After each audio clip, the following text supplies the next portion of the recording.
बोलो बांके बिहारी लाल की जय। जय श्री कृष्णा।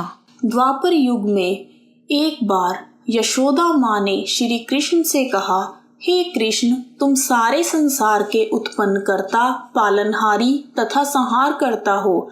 आज मुझे कोई ऐसा व्रत बताओ जिसको करने से मृत्यु लोक में भी स्त्रियों को विधवा होने का भय ना रहे तथा यह व्रत सभी मनुष्यों की मनोकामनाएं पूर्ण करने वाला हो। श्री कृष्ण कहने लगे, हे माता, तुमने अति सुंदर प्रश्न किया है। मैं तुमसे ऐसे एक व्रत को विस्तार से कहता हूँ। सौभाग्य की प्राप्ति के लिए स्त्रियों को 32 पूर्णमासियों का व्रत करना चाहिए। इस व्रत को करने से स्त्रियों को सौभाग्य की प्राप्ति होती है। यह व्रत अचल सौभाग्य देने वाला एवं भगवान शिव के प्रति मनुष्य मात्र की भक्ति को बढ़ाने वाला है। यशोदा जी कहने लगी, हे कृष्ण, सर्वप्रथम इस व्रत को मृत्यु लोक में किसने किया था? इसके विषय में विस्तार से मुझे बताओ। श्री कृष्ण कहने लगे, इस भूमंडल पर अनेक प्रकार के रत्नों से परिपूर्ण कातिका नाम की एक नगरी थी। वहां चंद्रहास नामक राजा राज्य करता था। उसी नगर में धनेश्वर नाम का एक ब्राह्मण था और उसकी स्त्री अति सुशीला रूपवती थी। दोनों ही उस नगरी में बड़े प्रेम से रहते थे। घर में धन धान्य आदि की कोई कमी नहीं थी, परंतु उनको बहुत बड़ा दुख था कि उनकी कोई संतान नहीं है। एक समय एक बड़ा योगी उस नगरी में आया। वह योगी उस ब्राह्मण के घर को छोड़कर अन्य सभी घरों से भिक्षा लेकर भोजन किया करता था। वह रूपवती से कभी भिक्षा नहीं लेता था। एक दिन वह योगी रूपवती से भिक्षा न लेकर किसी अन्य घर से भिक्षा लेकर गंगा किनारे जाकर भिक्षान्न को प्रेम पूर्वक खा रहा था कि धनेश्वर ने योगी का यह सब कार्य देख लिया। अपनी भिक्षा के अनादर से दुखी होकर धनेश्वर योगी से बोला, हे महात्मन, आप सब घरों से भिक्षा लेते हैं, परंतु मेरे घर की भिक्षा कभी नहीं लेते। इसका क्या कारण है? योगी ने कहा कि निसंतान के घर की भीख पतितों के अन्न के तुल्य होती है, और जो पतितों का अन्न खाता है वह भी पतित हो जाता है। क्योंकि तुम निसंतान हो, इसलिए पतित हो जाने के भय से मैं तुम्हारे घर की भिक्षा नहीं लेता। धनेश्वर यह बात सुनकर बहुत दुखी हुआ और हाथ जोड़कर योगी के पैरों में गिर गया और कहने लगा, हे महाराज, यदि ऐसा है तो आप मुझको पुत्र प्राप्ति का उपाय बताइए। आप सर्वज्ञानी हैं, मुझ पर कृपा कीजिए भगवान। मेरे घर में धन की कोई कमी नहीं है, परंतु मैं पुत्र न होने के कारण अत्यंत दुखी हूँ। आप मेरे इस दुख का हरण करें। आप सामर्थ्यवान हैं। यह सुनकर योगी कहने लगे, हे ब्राह्मण, तुम चंडी की आराधना करो। घर आकर उसने अपनी स्त्री से सब वृतांत कहा और स्वयं तप करने के लिए वन में चला गया। वन में जाकर उसने चंडी की उपासना की और उपवास किए।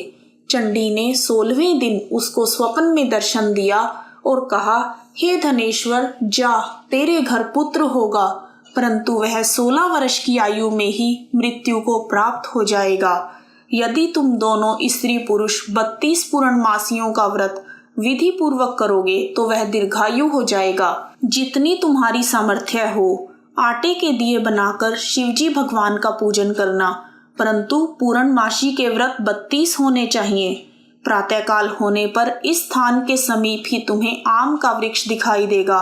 उस पर चढ़कर तुम एक फल तोड़कर शीघ्र ही अपने घर चले जाना और अपनी स्त्री से सब वृतांत कहना। ऋतु स्नान के पश्चात वह स्वच्छ होकर श्री शंकर भगवान का ध्यान करके उस फल को खा लेगी। तब शंकर भगवान की कृपा से उसको गर्भ हो जाएगा। जब वह ब्राह्मण प्रातःकाल उठा तो उसने एक स्थान के पास ही आम का वृक्ष देखा, जिस पर एक अत्यंत सुंदर आम का फल लगा हुआ था। उस ब्राह्मण ने उस आम के वृक्ष पर चढ़कर फल को तोड़ने का प्रयत्न किया, परंतु वृक्ष पर कई बार प्रयत्न करने पर भी वह चढ़ नहीं पाया। तब उस ब्राह्मण को बहुत चिंता हुई और विघ्न विनाशक श्री गणेश भगवान जी की वंदना करने लगा।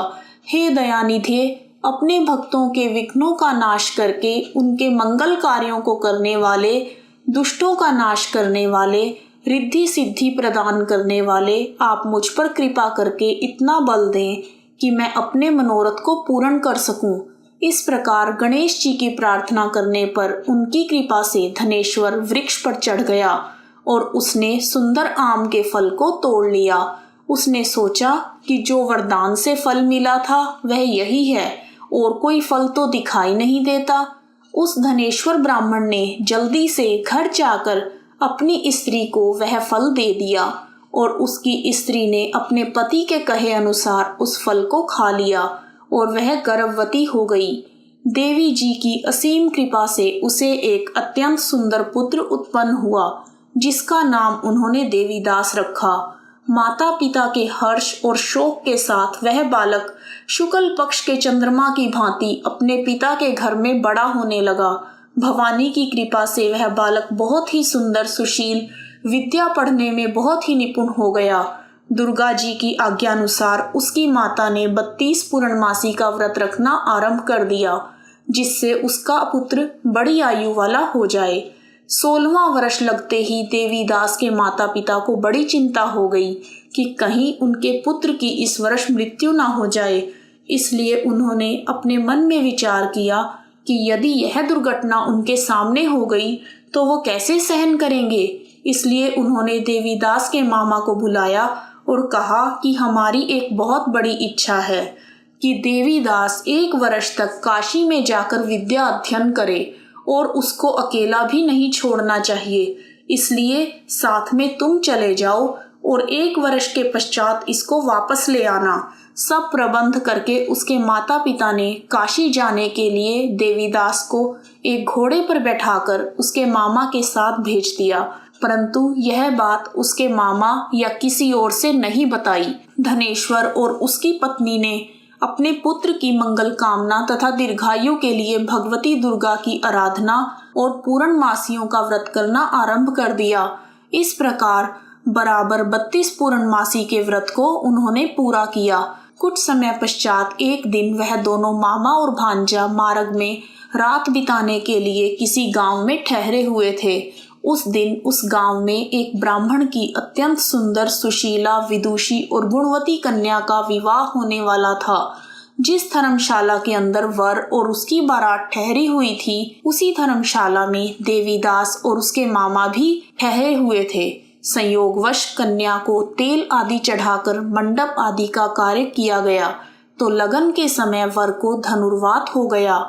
इसलिए वर के पिता ने अपने कुटुंबियों से परामर्श करके निश्चय किया कि यह देवीदास मेरे पुत्र जैसा ही सुंदर है, मैं इसके साथ ही लगन करवा दूं और बाद में विवाह के अन्य कार्य मेरे लड़के के साथ हो जाएंगे।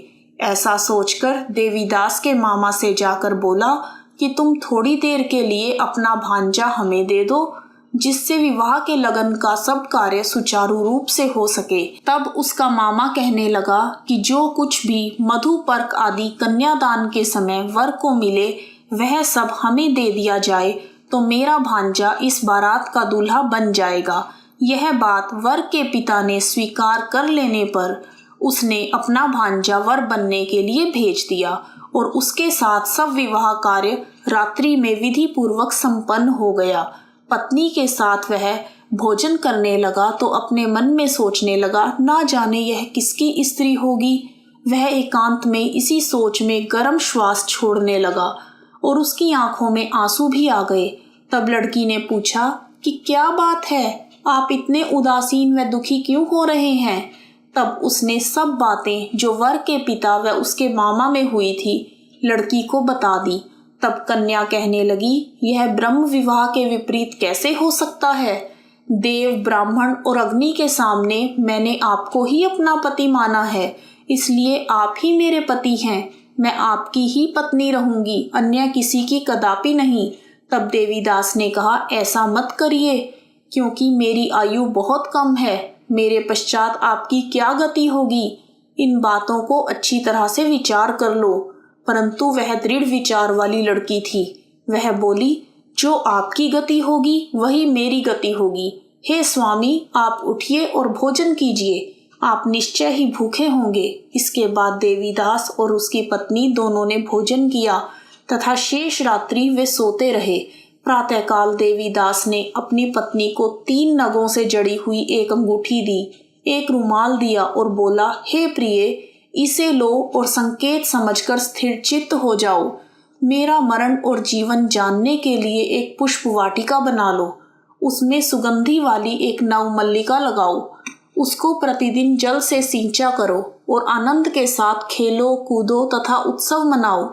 जिस समय और जिस दिन मेरा प्राणांत होगा ये फूल सूख जाएंगे और जब ये फिर से हरे हो जाएं तो जान लेना कि मैं जीवित हूँ। यह बात निश्चय करके समझ लेना, इसमें कोई भी संशय नहीं है। इतना कहकर देवीदास वहां से चला गया। प्रातःकाल होते ही वहां पर गाजे बाजे बजने लगे और जिस समय विवाह कार्य समाप्त करने के लिए वर तथा सब बाराती मंडप में आए तो कन्या ने वर को भली प्रकार से देखकर अपने पिता से कहा, यह मेरा पति नहीं है, मेरा पति वही है जिसके साथ रात्रि में मेरा पाणी ग्रहण हुआ था। इसके साथ मेरा विवाह नहीं हुआ। यदि यह वही पुरुष है तो बताए, मैंने इसको क्या दिया? मधुपर्क और कन्यादान के समय जो भूषण आदि दिए गए थे उन्हें दिखाए तथा रात में मैंने क्या गुप्त बातें इनसे कही वह सब सुनाए। पिता ने उसके कहे अनुसार वर को बुलवाया। कन्या की यह सब बातें सुनकर वह कहने लगा, मैं कुछ भी नहीं जानता। इसके पश्चात लज्जित होकर वह अपना सा मुंह लेकर चला गया और सारी बारात भी अपमानित होकर वहां से लौट गई। भगवान श्री कृष्ण बोले, हे माता, इस प्रकार देवीदास काशी विद्या अध्ययन के लिए चला गया। जब कुछ समय बीत गया तो काल से प्रेरित होकर एक सर्प रात्रि के समय उसको डसने के लिए वहां पर आया। उस विषधर के प्रभाव से उसके शयन का स्थान चारों ओर से विष की ज्वाला से विषैला हो गया, परंतु व्रत के प्रभाव से उसको काट नहीं पाया, क्योंकि पहले ही उसकी माता ने 32 पूर्णमासी का व्रत कर रखा था। इसके बाद मध्याह्न के समय स्वयं काल वहां पर आया और उसके शरीर से प्राणों को निकालने का प्रयत्न करने लगा, जिससे वह मूर्छित होकर पृथ्वी पर गिर गया। भगवान की कृपा से उसी समय माता पार्वती जी के साथ भगवान शंकर वहां पर आ गए। उसको मूर्छित दशा में देखकर पार्वती जी ने भगवान शंकर से प्रार्थना की कि हे महाराज, इस बालक की माता ने पहले ही 32 पूर्णिमा का व्रत पूरा किया था, जिसके प्रभाव से हे भगवान आप इसको प्राणदान दें। भवानी के कहने पर भक्त वत्सल भगवान श्री शिवजी भगवान ने उसको प्राणदान दे दिया। इस व्रत के प्रभाव से काल को भी पीछे हटना पड़ा और देवीदास स्वस्थ होकर बैठ गया। उधर उसकी स्त्री उसके काल की प्रतीक्षा किया करती थी। जब उसने देखा कि उस पुष्प वाटिका में पुष्प कुछ भी नहीं रहे तो उसको अत्यंत आश्चर्य हुआ कि जब वह जैसे ही हरी भरी हो गई तो वह जान गई कि अब उसका पति ठीक ठाक है, वह जीवित हो गया है। यह देखकर वह बहुत प्रसन्न हो अपने पिता से कहने लगी, पिताजी, मेरे पति जीवित हैं, आप उनको ढूंढिए। जब 16वां वर्ष व्यतीत हो गया तो देवीदास भी अपने मामा के साथ काशी से चल दिया। इधर उसके ससुर उसको ढूंढने के लिए अपने घर से जाने वाले ही थे कि वह दोनों मामा भांजा वहां पर आ गए। उनको आया हुआ देखकर उसके ससुर को बहुत प्रसन्नता हुई और वह प्रसन्नता के साथ उन्हें अपने घर ले गए। उस समय नगर के निवासी भी वहां इकट्ठे हो गए और सबने निश्चय किया कि अवश्य ही इसी बालक के साथ कन्या का विवाह हुआ था। उस बालक को जब कन्या ने देखा तो पहचान लिया और कहा, यह तो वही है जो संकेत करके गया था। तदुपरांत सभी कहने लगे, भला हुआ जो यह आ गया है, और सब नगरवासियों ने आनंद मनाया। कुछ दिन बाद देवीदास ने अपनी पत्नी और मामा के साथ अपने ससुर के घर से बहुत से उपहार लेकर अपने घर के लिए प्रस्थान किया। जब वह अपने गांव के निकट पहुंच गए तो कई लोगों ने उसको देखकर उसके माता पिता को पहले ही खबर दे दी कि तुम्हारा पुत्र देवीदास अपनी पत्नी और मामा के सहित आ रहा है। ऐसा समाचार सुनकर पहले तो माता पिता को विश्वास ही नहीं हुआ, परंतु जब और लोगों ने भी आकर यही बात उन्हें बताई तो उनको बड़ा आश्चर्य हुआ। लेकिन थोड़ी देर में देवीदास ने आकर अपने माता पिता के चरणों में अपना सिर रखकर प्रणाम किया और उसकी पत्नी ने अपने सास ससुर के चरणों को स्पर्श किया तो माता पिता ने अपने पुत्र और पुत्र वधू को अपने हृदय से लगा लिया और दोनों की आंखों में प्रेमाश्रु बह चले। अपने पुत्र और पुत्र वधू के आने की खुशी में धनेश्वर ने बड़ा भारी उत्सव किया और ब्राह्मणों को दान दक्षिणा देकर प्रसन्न किया। श्री कृष्ण भगवान कहने लगे, इस प्रकार धनेश्वर 32 पूर्णमासियों के व्रत के प्रभाव से पुत्रवान हो गया। जो भी स्त्रियां 32 पूर्णमासी के इस पावन व्रत को करती हैं वे जन्म जन्मांतर में वैधव्य का दुख नहीं भोगती और सदैव सौभाग्यवती रहती हैं। बोलो शिव शंकर भगवान की जय, माता पार्वती की जय, बोलो विष्णु भगवान की जय।